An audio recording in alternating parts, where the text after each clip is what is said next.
Depuis que la merguez est en couple, elle croit en permanence que sa copine la trompe. Dès qu'elle sort ou qu'il est sans elle, de mauvaises pensées viennent automatiquement à son esprit. Bientôt, son cerveau est complètement ruiné, tout comme sa relation.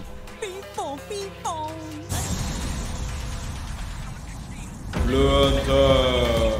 Le Hunter plus jeune avait aussi des insécurités. Cependant, il a réussi à y faire face pour devenir un homme meilleur, de confiance et qui n'a plus peur de se faire tromper. En même temps, qui pourrait le tromper? Quand j'étais en terminale, j'ai eu ma toute première vraie copine et j'étais vraiment profondément amoureux d'elle. Genre pour de vrai, je lui faisais plein de câlins, plein de bisous. J'imaginais qu'on allait partir genre à l'étranger. Je voulais marier, avoir des enfants, tout ça. Genre vraiment, j'étais amoureux. Sauf que c'était une fille qu'on pourrait dire un peu genre garçon manqué. Pas vraiment, mais un peu quand même. C'est-à-dire qu'elle parlait à beaucoup de garçons. Enfin, elle parlait souvent au téléphone avec des gens et il y avait des garçons dedans, elle avait plein de potes mecs, elle sortait pas mal, elle pouvait faire un peu tout ce genre de trucs, genre boire, danser, fumer et rigoler, être parfois genre proche d'autres gars pendant la soirée, danser avec et tout. Et tu vois, même si j'essayais de pas le montrer, honnêtement, je détestais voir ça, je détestais la voir boire, je détestais quand elle rigolait quand elle était proche d'un autre gars, ou même quand je savais qu'il y avait des gars à une soirée où moi j'étais pas là et qu'elle était, j'avais en permanence genre des mauvaises pensées dans ma tête qui venaient littéralement à l'esprit, parfois juste avant de dormir, j'étais juste en mode peut-être qu'elle me trompe. Et je sais pas si on peut dire que c'était de la jalousie, dans le sens où pour qu'il y ait de la jalousie, il faut quand même ce truc d'avoir quelque chose à envier. Et c'est même pas ça, je pense qu'au-delà de la jalousie, c'était surtout des mauvaises pensées qui venaient à mon esprit. Il y avait un virus dans mon cerveau, un truc qui était pas bon, parce que en vrai, de vrai, je savais que j'allais pas me faire tromper. Je savais que même si des gars la draguaient, même s'il y avait des gens autour, elle me tromperait pas en fait. Je le savais vraiment de manière objective. Mais voilà, quand elle parlait avec des gars, quand il y avait des gars autour, quand des gars même la draguaient, je me sentais mal quand même en sachant que elle s'en fout, tu vois. Moi, ça me mettait mal. Je me rappelle même d'une fois, bon, c'était pas une relation qui était vraiment super, c'était ma première relation, c'était un amour qui était vraiment pas ouf. Du coup, je me rappelle d'une fois où elle est venue me voir et elle m'a dit ouais, il y a un mec du lycée qui me drague. Genre, il m'a invité à manger, je sais pas où, en tête à tête ou chez lui. Je sais plus exactement le truc, mais du coup, elle m'avait dit ça et elle m'a dit qu'elle l'avait bloqué. Donc moi, elle me dit ça et moi, j'apprends ça, je suis en mode oh ouais, ok, putain, un truc de ouf. Et du coup, je suis content qu'elle l'ait bloqué et je suis un peu genre ah putain, ce mec et tout. Putain, ça se fait pas en plus, je lui avais déjà parlé et tout. Et ensuite, plus tard, j'apprends qu'elle a débloqué le mec et que plusieurs fois, je regarde son téléphone et je vois qu'elle parle avec le gars, tu vois. Qu'elle reparlait au mec qui, d'après elle, l'avait ouvertement dragué. Donc, du coup, moi, plein de fois, quand je la voyais reparler avec, j'étais pas content, je disais mais non mais qu'est-ce que tu fais à lui parler, il veut ton cul, je sais pas quoi, tiens des trucs comme ça. Et elle continuait, elle me disait mais non en fait c'est juste un pote, t'inquiète, tranquille. Donc moi je comprenais pas, jusqu'à ce que j'apprenne qu'en fait toute l'histoire était fausse et que c'était pas vrai, elle l'avait bloqué pour je sais pas quoi, pour une autre raison, mais qu'il l'avait pas dragué en fait. Et du coup elle m'avait dit ça, je sais pas, peut-être pour me rendre jaloux ou un truc comme ça. Et même moi j'étais super anxieux, jaloux, insécure, tout ce que tu veux. Et en plus comme vous pouvez le voir, j'étais pas dans de super conditions pour soigner tout ça on va dire. Et évidemment ça s'est fini. Et je sais c'est pas du tout sexy de raconter ça comme ça publiquement sur YouTube devant 100 000 personnes. Je sais pas si on est 100 000 au moment où la vidéo sort, j'espère, mais je pense qu'on est pas loin. Bref, 100 000 personnes sont en train de me voir dire que j'ai un style d'attachement amoureux anxieux, mais je dis pas ça pour rien. Parce que aujourd'hui, si tu t'es reconnu dans la description que j'ai fait, dans ces mauvaises pensées qui viennent à l'esprit, sache que ce truc-là, ça y est, j'ai guéri. Genre vraiment, je ne suis plus comme ça, j'ai plus de mauvaises pensées qui viennent à mon esprit. Aujourd'hui, il faut se dire que je suis en couple avec une fille qui est très jolie et qui en plus est un peu connue sur genre Instagram et tout. Et donc tous les jours sur Instagram, et je maxe pas, hein, vraiment tous les jours, elle reçoit plusieurs dizaines de DM. Donc ça peut être plein de trucs, c'est des dick pics, des déclarations d'amour, des demandes de mariage. Parfois t'as des mecs genre certifs et tout, genre riches, mannequins, musclés, qui la DM, qui lui propose de partir je sais pas où. Et voilà, c'est vraiment ça, elle peut se faire vraiment DM par des mannequins et des trucs comme ça. Et pourtant je sais qu'elle est quand même à fond que sur moi. Et je le dis honnêtement, je suis pas jaloux, mais même au-delà de pas être jaloux, parce que comme je l'ai dit, c'est pas le bon mot jaloux, j'ai jamais été vraiment jaloux. Mais j'ai pas de mauvaises pensées qui viennent à mon cerveau comme j'avais pu l'avoir avant. Et donc ouais, j'ai guéri de ça. Et cette vidéo c'est pour ceux qui, comme moi, ont ce problème, ce style d'attachement anxieux qui fait qu'on se sent pas bien, qui fait qu'on n'apprécie pas quand sa copine est proche d'autres gars. Je vous invite à vraiment regarder la vidéo en entier jusqu'au bout. Je pense que là, ne regardez vraiment pas cette vidéo comme un divertissement, mais utilisez-la comme un cours en fait. Donc plein écran, scrollez pas dans les commentaires, regardez pas les suggestions, mettez en plein écran, full focus. On est parti, ça va être une assez longue vidéo, mais je pense que ce sera très utile. Déjà, la première chose à savoir, c'est qu'il y a différents styles d'attachement amoureux. Ça vient d'un livre qui s'appelle Attached. En gros, il y a 3 styles. Il y a le style anxieux, le style sécure, on va dire, et le style de l'évitement. Donc, faut imaginer ça comme un continuum en triangle, et on est tous quelque part dans ce triangle. Certains sont complètement un truc, certains peuvent avoir un mélange des deux, certains peuvent avoir un peu des trois, et c'est pas des conneries. De plus en plus d'études scientifiques prouvent ce truc-là, s'accordent sur ce truc-là. Oui, il y a bien 3 styles d'attachement amoureux, et c'est souvent relatif à ton enfance. C'est pas que l'enfance, hein, mais par exemple, si t'es dans une famille où tes parents sont encore ensemble, qui te montraient de l'amour, qui étaient fiers de toi, qui t'ont jamais rabaissé, que tu t'es jamais senti mal, on peut dire que ton style d'attachement amoureux c'est sécure, c'est-à-dire un style d'attachement amoureux sain qui fait que tu te sens bien avec la personne, t'essayes de la rassurer, t'essayes de faire en sorte que le plus important pour toi soit comment se sente la personne en face. Si t'étais un peu délaissé par tes parents, si je sais pas, ils s'occupaient plus de ton petit frère ou ta petite sœur, que toi t'as pas eu beaucoup d'amour et que t'as dû te débrouiller plus tout seul, t'auras plus le style de l'évitement, c'est-à-dire t'as moins besoin d'être au contact de la personne que tu aimes, t'as besoin d'être seul et beaucoup seul en fait. En général, c'est des gens qui souvent sont pas en couple. Si tu as eu des problèmes familiaux, si je sais pas, tu t'es fait abuser par tes parents ou ce genre de truc, ou que tu voyais que tes parents s'aimaient pas, que ça t'est divorcé, qu'il y avait un mauvais modèle de couple devant toi, que je sais pas, ton père peut-être battait ta mère, ce genre de truc, là tu vas avoir le style d'attachement anxieux, celui dont j'aimerais parler dans cette vidéo. Cette vidéo c'est uniquement complètement que ça, le style d'attachement anxieux, comment le soigner. Mais avant ça, pour savoir quel est ton style à toi, j'ai quelques questions. Quand tu es en couple avec cette personne, est-ce que tu es obsédé par cette personne, même quand tu devrais pas, même quand tu devrais être concentré sur tes objectifs, peut-être travailler, peut-être faire du sport, est-ce que tu penses tout le temps à cette personne même quand tu devrais pas? Est-ce que parfois tu as peur que cette personne te cache quelque chose, te mente, te trompe? Est-ce que tu veux être tellement proche d'elle au point d'être genre tout le temps collé, tout le temps, toute la journée dans le lit à faire des câlins et tu te sens bien comme ça? Est-ce que d'une certaine manière un peu chelou, ça te fait pas un peu plaisir, ça te rassure pas un peu? Genre l'idée de la voir 24/7, tout le temps dans ton champ de vision, près de toi, de savoir en permanence où elle est ce que ça te fait pas un peu plaisir? Est-ce que quand tu écris par message à la personne, tu te sens anxieux quand elle répond pas assez vite et tu vas être en mode un peu stalker à voir quand est-ce qu'elle s'est connectée pour la dernière fois, si elle a liké des trucs, tu vas inventer des scénarios dans ta tête, peut-être qu'elle te trompe, peut-être que machin, avec qui elle est, ce genre de trucs. Est-ce que lors des gros moments de dispute avec la personne, t'as envie de t'en aller, de courir chez toi, de te barrer, de pleurer, peut-être même la bloquer, tu vois, en gros de la quitter, mais pas vraiment pour la quitter pour de vrai, mais juste une sorte de fausse rupture, plus pour voir comment elle va réagir, si elle te court après, si elle veut t'envoyer des messages quand même, si elle s'excuse ou machin, un peu pour qu'elle te suive en gros. Est-ce que ça te plaît au moins un peu l'idée qu'elle soit jalouse, qu'elle court un peu après toi? Alors voilà, s'il y a quelques de ces questions, même peut-être toutes, tu as répondu oui, tu dois probablement avoir le style d'attachement amoureux anxieux. C'est ce dont on va parler dans toute cette vidéo, et peut-être que tu t'es dit plusieurs fois dans ta vie oui, c'est dommage, l'amour sera jamais beau comme moi je vois mes potes et tout, leur couple à eux ils sont mieux et tout, moi je connaîtrais pas ça parce que dès que je suis en couple je me sens mal, j'ai des mauvaises pensées dans ma tête. Je me disais la même chose, en fait non, c'est pas vrai, on peut soigner tout ça, on peut se développer personnellement à ce sujet. Déjà le premier truc que tu peux faire c'est en parler, genre à tes amis tu vois, juste pour réaliser qu'en fait t'es pas seul et que probablement il y a beaucoup de gens qui ont ça.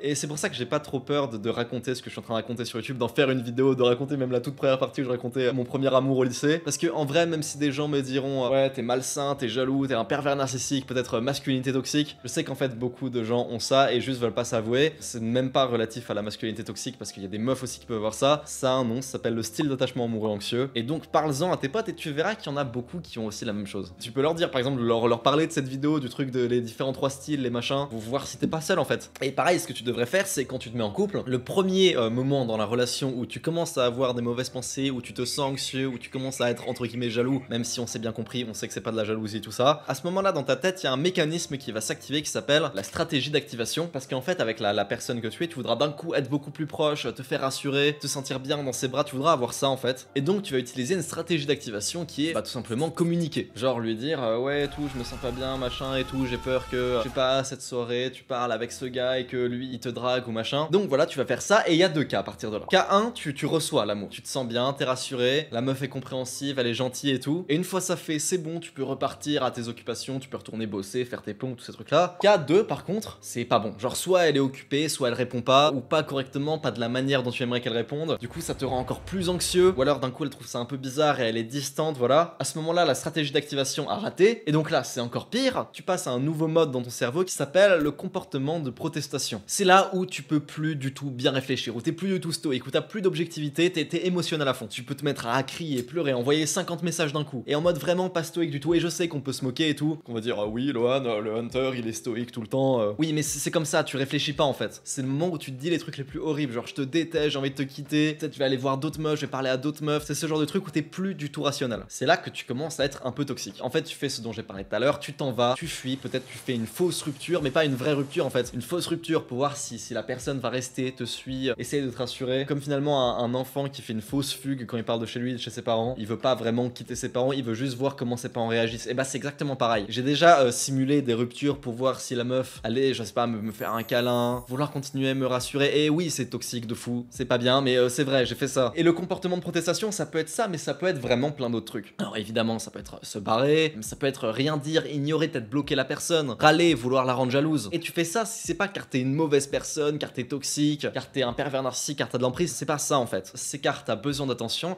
et t'as jamais appris la manière saine de l'avoir. Tu fais littéralement comme un bébé qui ne sait pas parler. C'est un bébé, comme il sait pas parler, quand il a un besoin, il va se mettre à crier, à pleurer, à bouger dans tous les sens. C'est littéralement un truc de l'enfance en fait. C'est un mécanisme pour choper l'attention de l'autre. C'est dur à faire comme vidéo, c'est vraiment dur. Je sais, je pense que même si toi tu regardes cette vidéo, ça peut être dur aussi. Si je peux te dire un truc, dis-toi que pour moi aussi ça l'est là actuellement, enfin ça va, mais on est ensemble, que ce truc là dont je te parle, c'est un truc que je viens de découvrir il y a pas trop longtemps, et que le truc que tu ressens, la gorge nouée et tout, je l'avais aussi, et on est en train tous les deux à peu près en même temps. Peut-être il y a des souvenirs pas ouf qui remontent, il y a des trucs que tu veux pas voir et tout, et ouais c'est chiant, mais si ça peut t'aider, dis-toi que on est ensemble en fait, et que c'est une étape importante pour devenir un homme ou une femme meilleure. Et je te le dis, t'as vu, la vidéo elle est un peu longue, et plus tu vas la mater, plus tu vas t'enfoncer dans cette vidéo, plus tu vas la voir en entière et peut-être même la revoir, plus tu verras de plus en plus ces trucs de style d'attachement amoureux, plus tu les verras partout dans ton quotidien, avec tes parents, tes potes, les bébés, et je sais, actuellement c'est peut-être dur, c'est désagréable à regarder, mais ce sentiment que t'as actuellement avec les souvenirs, la gorge nouée et tout, c'est un muscle qui s'entraîne, et plus tu feras face à ça, plus ça te fera de l'effet, moins ça t'en fera en fait. Donc reste là parce que je vais te dire un truc et je te le dirai pas si c'était faux, je t'assure à 100% que c'est le moyen, le seul moyen, garanti et assuré pour de belles relations, et c'est ce que tu veux, je pense que c'est ce que tout le monde veut, donc reste là et finis la vidéo. Alors voilà, je fais une petite dégression sur les vidéos YouTube, les conseils de drague, et j'inclus un peu les premières vidéos de cette chaîne. Cette chaîne ça a jamais été une chaîne de drague, mais dans les premières vidéos dev perso, j'ai fait une ou deux vidéos où je parlais de ce genre de trucs. Je le dis honnêtement, ce sont de mauvais conseils. Tu sais, tu vois très bien dans toute cette niche Red Pill, Mal Alpha, où les mecs se donnent des conseils pour gérer les meufs, genre tu sais les vidéos qu'ils font, genre comment envoyer des SMS, ce genre de trucs. Bah si tu veux mon avis, si tu veux une belle relation, on va dire long terme, sérieux, avec une fille bien entre guillemets, c'est juste des conseils de dégénérés qui se concentrent sur une seule chose, qui est augmenter ton niveau d'attirance. Et le truc avec le fait d'augmenter ton niveau d'attirance, c'est que tu vas plaire à plein de meufs, sauf que c'est pas ce qu'on veut en fait. Et encore une fois, je fais mon mea culpa parce que j'ai pu un peu, alors tout en restant très nuancé comparé à tous les autres, pouvoir un peu donner ce genre de conseils sur les SMS, ce genre de trucs à l'époque. Et oui, évidemment, si ton but c'est de plaire au plus de nanas possible pour coucher facilement, oui, c'est des bons conseils. Tu sais, quand le mec dit oui, sois mystérieux, sois toujours confiant, sois toujours sûr de toi, montre pas tes émotions, montre jamais à ta meuf que tu pleures. Si tu veux coucher, si tu veux pécho en soirée, oui, c'est des bons conseils de, entre guillemets, jouer le mal alpha, tu vois. Mais le gros problème, c'est que t'es pas vraiment toi, et la fille que t'arriveras à choper en faisant ça, peut-être avec qui même tu te mettras en couple, va pas vraiment t'aller au plus profond de toi. Ce que je veux dire là, et je sais que c'est un conseil super cliché qu'on entend partout et tout, peut-être on va se moquer de moi, mais c'est le vrai conseil de drague ultime, sois toi-même. Parce que oui, pour l'instant, c'est un conseil de merde, sois toi-même. Quand t'es au début de ton développement personnel, quand t'es ce mec qui joue aux jeux vidéo toute la journée, qui sort, qui boit, qui fume, sois toi-même. Ça veut juste dire réduis le nombre de meufs potentielles avec qui tu peux coucher à 0, parce que techniquement t'es un peu un bolos, mais si tu te développes, si tu t'améliores, si tu commences à faire de sport, à devenir une meilleure personne en travaillant sur des projets qui te tiennent à cœur, quand tu deviendras un meilleur homme, bah là, être soi-même pourra devenir un très bon conseil de séduction, parce que déjà tu plairas à plus de meufs, mais surtout les meufs que tu vas attirer sont aussi des filles super. C'est pas des meufs à qui t'auras à cacher tes émotions, à qui faudra genre montrer que t'es un mal alpha et tout, non, tu pourras juste te montrer comment t'es toi-même naturellement, et justement te voir comme ça va la rendre peut-être encore plus amoureuse de toi, donc c'est super. Alors sois pas un bolos qui veut pas s'améliorer, évidemment, c'est pas parce que je te dis d'être toi-même que voilà, faut pas essayer d'être plus beau, d'avoir un meilleur corps, d'avoir de l'argent, non, je te dis évidemment pas ça, vise tout ça, mais il faut être soi-même à 100%, et ce dès le début de la relation, parce que c'est le début qui est important, c'est les bases sur lesquelles tu construis ensuite. Si là maintenant t'essayes de faire ça alors que t'es en couple avec une meuf depuis 2 ans, ça va sembler super bizarre, elle va pas te comprendre, parce que elle depuis le début elle était pas amoureuse de toi, elle était amoureuse de l'image que tu te donnais. Et c'est nul parce qu'aujourd'hui de plus en plus j'ai vraiment l'impression que le jeu c'est presque de montrer le moins d'amour possible, on est presque dans un truc de qui sera le moins attiré par l'autre, qui est le plus distant avec l'autre, qui a le moins besoin de l'autre, et c'est ça le jeu. Je trouve ça nul. Dans ma phase un peu dégène, quand je faisais des soirées et tout ce genre de trucs, j'ai littéralement déjà rencontré des meufs qui me plaisaient, à qui je racontais juste des histoires devant elles avec d'autres filles, genre en mode blague et tout. Je racontais à des meufs comment je me comportais avec d'autres meufs et que j'ai réussi à voir, et je peux t'assurer que les meufs à qui je parlais, ça les attirait plus, parce que j'écoutais ces conseils de merde genre Andrew Tate où les gars disaient ça, oui, parle des autres meufs devant la meuf et tout, ça la rendra jalouse et tout, et ça marchait, les meufs étaient vraiment plus attirées par moi quand je faisais ça. Mais est-ce que tu te rends compte? Est-ce que t'as vraiment envie de plaire à des meufs comme ça? Et même au-delà de ça, est-ce que t'as envie de créer un truc avec des meufs qui sont attirées par ça? Une fille bien entre guillemets, ça voudrait un mec bien, tu vois? Parce que je vais te dire un truc, c'est possible qu'à une de ces soirées où tu parles avec la meuf machin, tu finisses par tomber amoureux de la meuf pour de vrai, parce que vous passez beaucoup de temps ensemble, et donc tu sais, il y a de l'amour qui se crée. Mais t'es amoureuse d'une fille à qui tu corresponds pas du tout, et donc tu fais le mal alpha, tu fais pas le mec insecure, tu fais pas le mec qui a le style d'attachement amoureux anxieux. Elle est attirée par toi, mais au moment où elle va reprendre son lifestyle dégénéré parce que tu l'as rencontré comme ça, quand elle va repartir faire des soirées, boire, fumer, parler avec d'autres gars, peut-être sortir avec ses copines qui sont pas de super copines. Là d'un coup toi tu seras re-anxieux et tu pourras pas le montrer à ta meuf parce que si tu le montres à ta meuf ça va pas lui plaire parce qu'elle est pas attirée par ce mec là et du coup tu seras bloqué dans ton personnage de pseudo mal alpha parce que t'as écouté Andrew Tate. Bravo, bien joué. Ça va pas du tout t'aider parce que déjà rien qu'au début tu joues un mec qui est pas toi, tu joues l'alpha, le Chad pour l'attirer, donc déjà là c'est pas kiffant et surtout quand t'es avec, au moment où tu te mets avec, c'était juste mal en permanence. Et oui je sais c'est super flippant ce que je suis en train de te raconter, d'être soi-même, de montrer encore plus quand t'es anxieux parce que la meuf avec qui t'es en couple actuellement et dont on vient de parler, si tu lui parles de tout ce que je suis en train de te parler, elle va trouver ça super bizarre, va te rembarrer, peut-être d'un coup va être plus distante, te trouver super weird. Et je dis ça et ça vaut si t'es avec et également si tu viens de la rencontrer. Genre tu sais quand tu la rencontres tu lui parles de tout ça et je sais c'est bizarre mais fais-le parce que si elle trouve ça bizarre et qu'elle te rembarre, t'auras rien avec elle et c'est tant mieux. C'est pas ce genre de personne que tu veux avec toi. Si ton but c'est de pécho, oui, joue le mal alpha, écoute leurs conseils et tout, ça marche. Mais je vais te dire un truc, c'est pas compliqué, genre de pécho en soirée avec alcool et tout, etc. Et oui, je sais, pour des gens, ça peut paraître difficile. Du coup, c'est pour ça qu'il y a des mecs qui font ce genre de vidéos, comment plaire plus, les SMS à envoyer, les machins. C'est parce qu'il y a des gens pour qui c'est super dur. Mais bon, la vérité, c'est que pécho des meufs en soirée, c'est facile. C'est assez vite quand tu t'es développé, ça devient genre le niveau 1. Si n'importe qui d'à peu près moyen plus le veut vraiment, il peut sans souci pécho une meuf différente par semaine. Mais tu mérites largement mieux que ça quand même. Largement mieux que ce lifestyle de dégénéré. C'est vraiment un bon sacrifice d'être soi-même dans tous les sens du terme. Parce que imagine, voilà, t'as fait le mal alpha, tu t'es mis avec la meuf, t'es en couple, et ensuite elle continue sa vie de déjeune. Et que toi là, après coup, tu t'ouvres, tu te dis ouais en fait je me sens anxieux, j'aime pas trop quand tu discutes avec des gars, quand tu bois, quand tu fumes, en fait j'aime pas trop ça. Moi je regarde l'ONLV sur YouTube, je lis des livres de développement personnel et en fait c'est un peu gênant mais je suis comme ça et j'aime pas trop que tu boives, tu sortes et tu fumes. Bah là elle va te trouver bizarre et elle va probablement te quitter. Bah c'est super, c'est un bon sacrifice. Tu t'es épargné toute une relation où elle était pas attirée par le vrai toi et même toi t'étais pas vraiment attiré par elle. Parce que si t'es abonné à cette chaîne, le genre de meuf qui fume, qui boit, qui sort en soirée, c'est pas ce genre de truc que tu veux. T'étais sûrement attiré par elle, on va dire physiquement, t'étais attiré au sexe, à ce genre de truc, peut-être à son physique, peut-être au fait de faire des câlins dans le lit, mais jamais à sa vraie personnalité. Tu l'aimais pas sa vraie personnalité. Mec, regarde-toi, t'es abonné à ma chaîne. Tu regardes ce genre de vidéos, y a pas enfin si, en vrai y a beaucoup de gens qui regardent ces vidéos, putain. On est bientôt 100 000. Eh.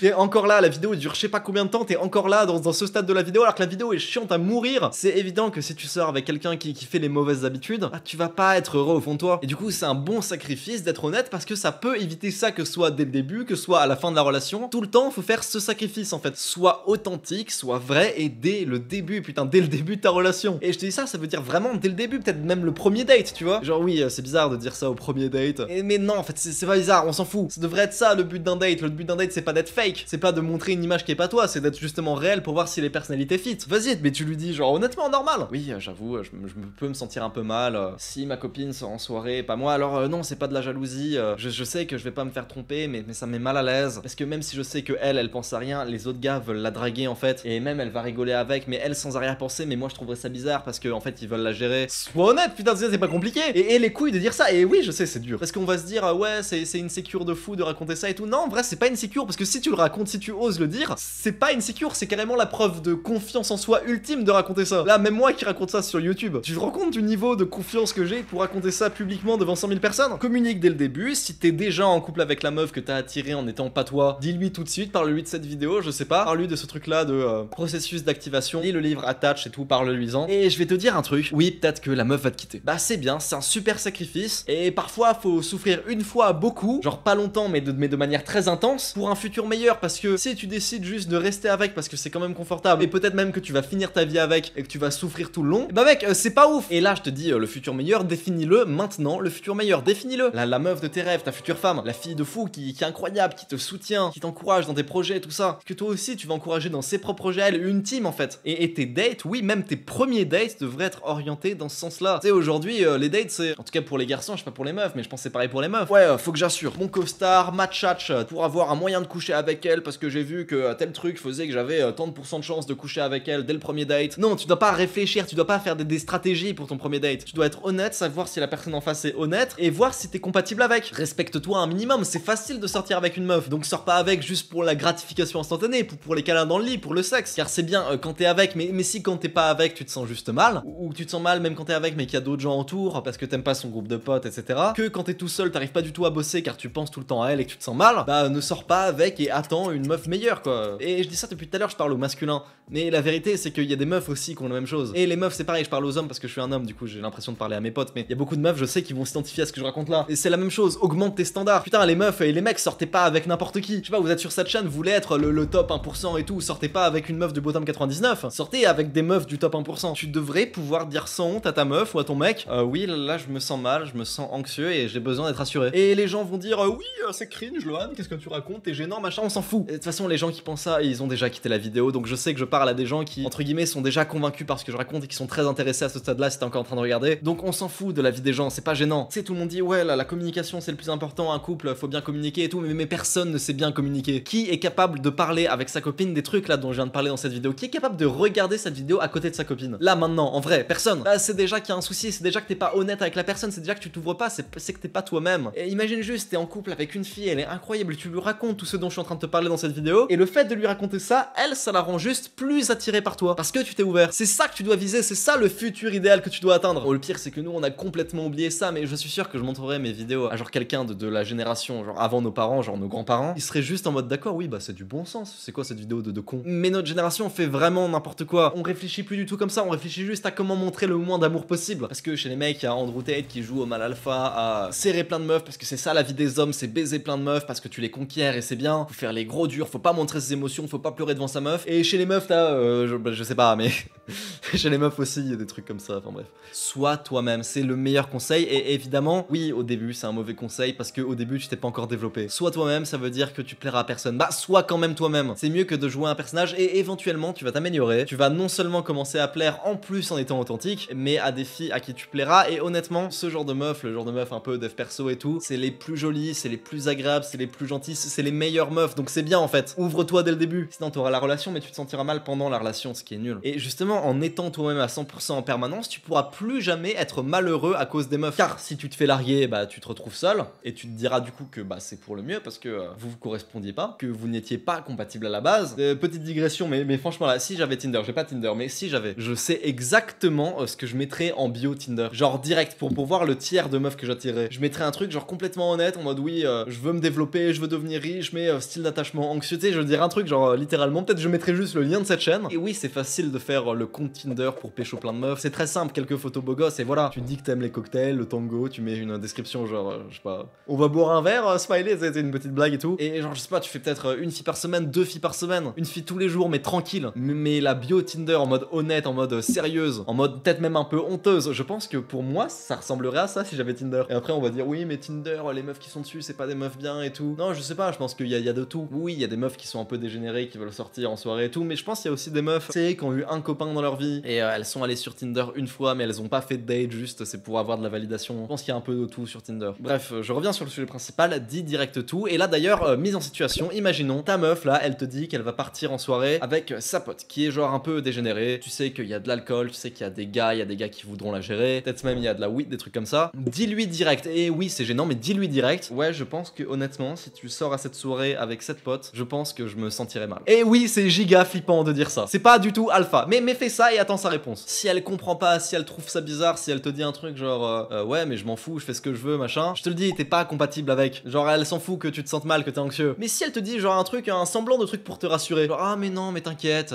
ou même pas ça en fait, même pas encore de ce niveau-là, mais genre juste mais non, pas de soucis, t'inquiète pas, je ferai super gaffe. Et puis tu sais que je suis amoureuse que de toi. Si tu veux même, je te rassurerai le long de la soirée, je pourrais t'envoyer des messages, ou même si tu veux m'appeler ou carrément venir et tout, ça me dérange pas. Et toi, t'es pas obligé de venir, mais c'est juste que le fait qu'elle t'ait rassuré, bah là c'est bien, là on discute comme dirait Nassim Saïli. Et aujourd'hui, je sais que je peux faire ça avec ma copine et c'est génial. Et en vrai, je le fais pas parce que c'est pas une meuf qui sort, qui boit et qui fume. Mais je sais que je pourrais le faire. Et c'est génial, c'est ce genre de relation que tu dois viser. C'est ça le vrai moyen de soigner le style anxieux. C'est d'avoir une personne et c'est d'avoir une copine qui te rassure et qui te donne l'amour et l'affection dont t'as besoin. Que t'aies pas besoin de passer en mode protestation. Dis-toi que moi j'avais déjà fait ça avec une fille avec qui je sortais. Elle avait vraiment pas un bon entourage, c'était un peu des filles genre un peu genre gothique, enfin pas vraiment gothique mais un peu tu sais déprimée, doumeuses qui fument et tout. Et il faisait beaucoup de soirées avec avec des drogues et tout. Et je lui disais, ouais, tu devrais arrêter de traîner avec ces gens, c'est pas des bonnes personnes, fais attention, crois-moi, elle, cette pote, je la sens pas. Et au final, c'est carrément l'entourage de la meuf qui s'est un peu retourné contre moi, genre en mode, oui, t'es toxique, manipulateur, possessif, tout ce que tu veux. Et ça peut être ça peut être même sa famille, et c'est la vie, ça peut arriver, et vous rompez, et tant pis. Au moins, t'as été honnête sur ce que tu penses, et tu sais que t'es juste pas compatible avec la meuf. Imagine si juste j'avais rien dit, imagine si juste j'avais ces mauvaises pensées qui allaient dans ma tête à chaque fois qu'elle sortait avec ces potes-là, que je la voyais boire, fumer en story et tout, et que j'avais rien dit. Peut-être qu'actuellement, je serais encore avec. Parce que, voilà, oui, dans ma tête, je suis anxieux, mais faut rien montrer, parce que Alexis Chance, il dit de rien montrer, faut être un alpha. Peut-être que là, actuellement, je serais avec, peut-être que je serais marié avec, super, j'aurais pas lancé cette chaîne YouTube, je serais pas...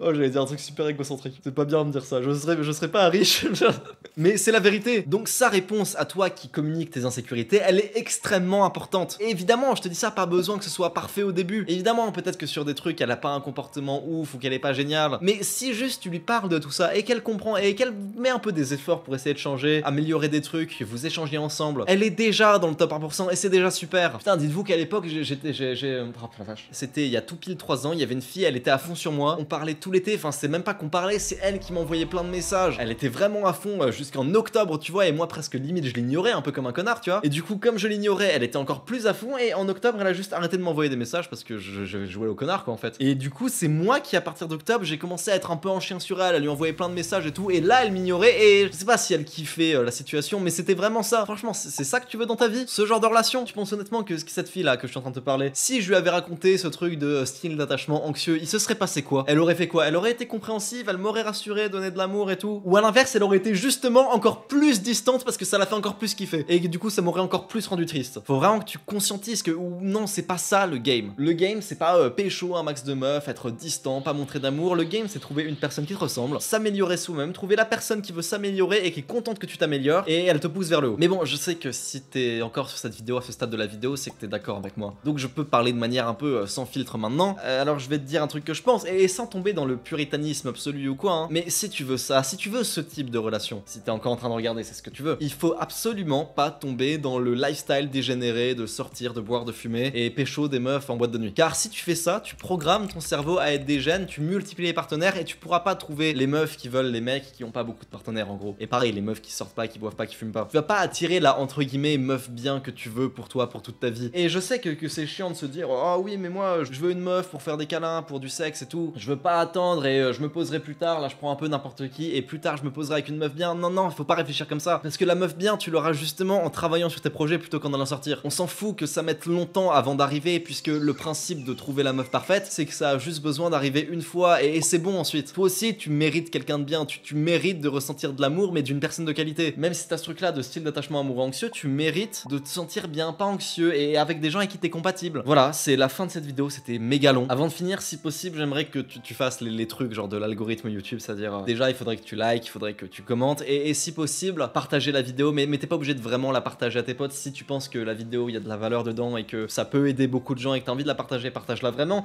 mais juste tu vas dans partager et que tu fais copier le lien, ça compte dans les partages et ça aide la vidéo à être référencée. Si tu penses que la vidéo t'a été utile, qu'elle est bien et tout, fais ça, ça m'aiderait beaucoup et c'est super gentil. Je vais bientôt faire une vidéo sur ma chaîne qui va s'appeler quel est le bon moment pour se mettre en couple, quand faut-il se mettre en couple, parce que je sais qu'il y a pas longtemps je disais que ouais je vais pas me mettre en couple tout de suite, je veux pas de meuf et tout, je veux travailler sur mes projets et il se trouve que maintenant je suis en couple depuis pas longtemps, c'est trop chelou, mais bref, je ferai une vidéo pour parler de ça. Merci à tous, on est bientôt 100 000 sur la chaîne, c'est énorme pour une chaîne où littéralement je fais que raconter ma vie et en plus en pas longtemps, en 6 mois, 7 mois, c'est génial. Je sais pas si on l'est au moment où cette vidéo sortira, mais je pense qu'on sera pas trop loin dans tous les cas. C'est absolument dingue, je suis qu'un gamin qui raconte sa vie dans sa chambre et je fais des trucs de fou. C'est aberrant la thune que je fais, le statut que je arrive à avoir avec cette chaîne, ou même quand je me balade dans la rue et que les gens me reconnaissent, ce qui arrive quasiment à chaque fois que je sors, c'est un truc de fou alors que j'ai que 100 000 quoi. Bref, j'espère que cette vidéo vous aura aidé, merci beaucoup. Pensez à faire les trucs de l'algorithme, abonne-toi à cette chaîne, c'est gagnant-gagnant pour toi comme pour moi. Je te fais des bisous.